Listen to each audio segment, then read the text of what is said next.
بڑی نعمت ہم ایمان والوں کو اللہ تعالیٰ نے جو عطا کی ہے وہ ایمان کی نعمت ہے، وہ اسلام کی نعمت ہے۔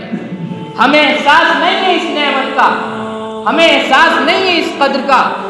اس ایمان کی نعمت کا احساس پوچھنا ہے اور اس کی قدر کا اندازہ کرنا ہے تو جب آج سے 1400 سال پہلے کی تاریخ کو اٹھا کر دیکھیے، پیغمبر علیہ الصلوۃ والتسلیم تنے تنہا یہ کہتے ہوئے لوگوں کے درمیان آئے تھے، قولوا لا الہ الا اللہ تفلحون، لوگوں لا الہ الا اللہ پڑھ لو کامیاب ہو جاؤ گے۔ کون ایمان لے کر آیا تھا؟ بلال حبشی ایمان لے کر آئے، خباب بن الارت ایمان لے کر آئے، سیدنا ابو بکر صدیق ایمان لے کر آئے۔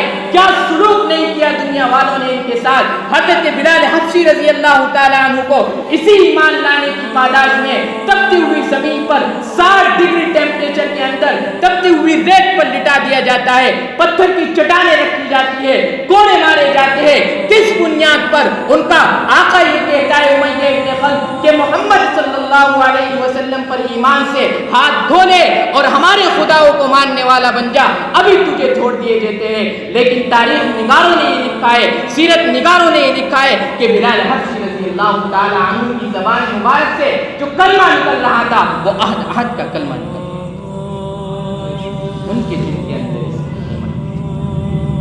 حضرت خباب بن الارت رضی اللہ تعالیٰ عنہ سے پوچھئے، حضرت عمر رضی اللہ تعالیٰ عنہ کا زمانے خلافت ہے، حضرت عمر نے فرمایا اے خباب حضور کے زمانے کی کوئی نشانی تو بتاؤ، کوئی علامت تو بتاؤ۔ حضرت خباب بن الارت رضی اللہ تعالیٰ عنہ نے اپنی پیٹھ سے کرتا اٹھایا اور پیٹھ پر جلے ہوئے کے نشان لگے ہوئے تھے۔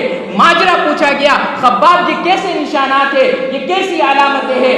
فرمایا اے امیر المؤمنین، نبی علیہ الصلوۃ والتسلیم جب ایمان کا کلمہ لے کر ہمارے پاس آئے تھے، ہمارے دل کے اندر ایمان گھر کر گیا تھا، پیغمبر علیہ السلام کی محبت گھر کر گئی تھی، ہم ایمان لے کر آ گئے تھے۔ اس ایمان لانے کی وجہ سے مجھے انگاروں پر لٹا دیا جاتا تھا اور میری پیٹھ کو اس پر رکھ دیا جاتا تھا اور وہ انگارے خون کی وجہ سے، پسینے کی وجہ سے بجھ جایا کرتے تھے، اور یہ نشان آج میری پیٹھ پر اسی وقت کا۔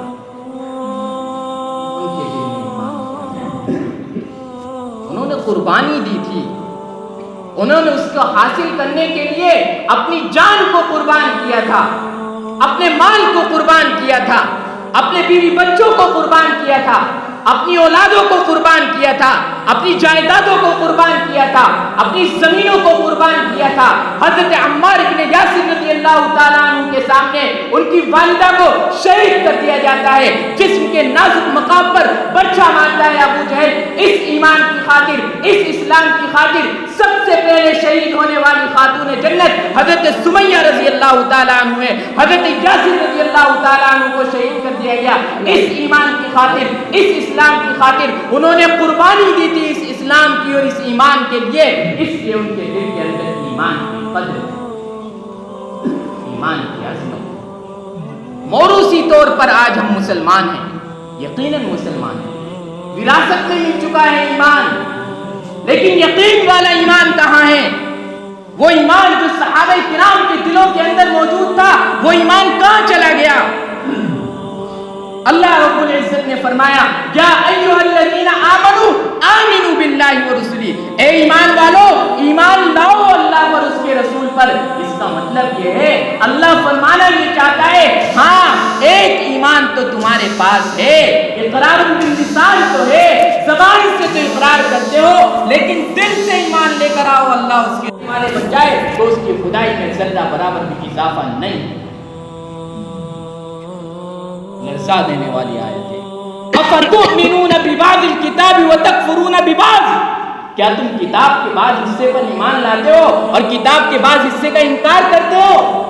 انکار صرف زبان سے نہیں ہوتا، انکار اپنے عمل سے بھی ہوتا ہے، انکار اپنے کردار سے بھی ہوتا ہے، انکار اپنے کریکٹر سے بھی ہوتا ہے، انکار اپنے لائف سٹائل سے بھی ہوتا ہے، انکار اپنی زندگی سے بھی ہوتا ہے، انکار اپنی گھریلو زندگی سے، سماجی زندگی سے، معاشرتی زندگی سے اور اپنے ماتحت رہنے والوں کی زندگی سے بھی انکار ہوتا ہے۔ اللہ رب العزت نے فرمایا یاد رکھو اگر تمہارا یہ کردار رہا کہ تم کتاب کے بعض حصے کو مانو گے اور بعض حصے کا انکار کرو گے، فما جزاء من يفعل ذلك منكم الا خزي في الحیات الدنیا، تو یاد رکھو تمہارا اس سزا کے علاوہ کوئی سزا تمہاری نہیں ہوگی کہ دنیا کے اندر رسوائی تمہارا مقدر بن جائے گی. وَيَوْمَ الْقِيَامَةِ يُرَدُّونَ إِلَىٰ أَشَدِّ الْعَذَابِ، اور قیامت کے دن سخت ترین عذاب کی طرف تمہیں جھونک دیا جائے گا. اللہ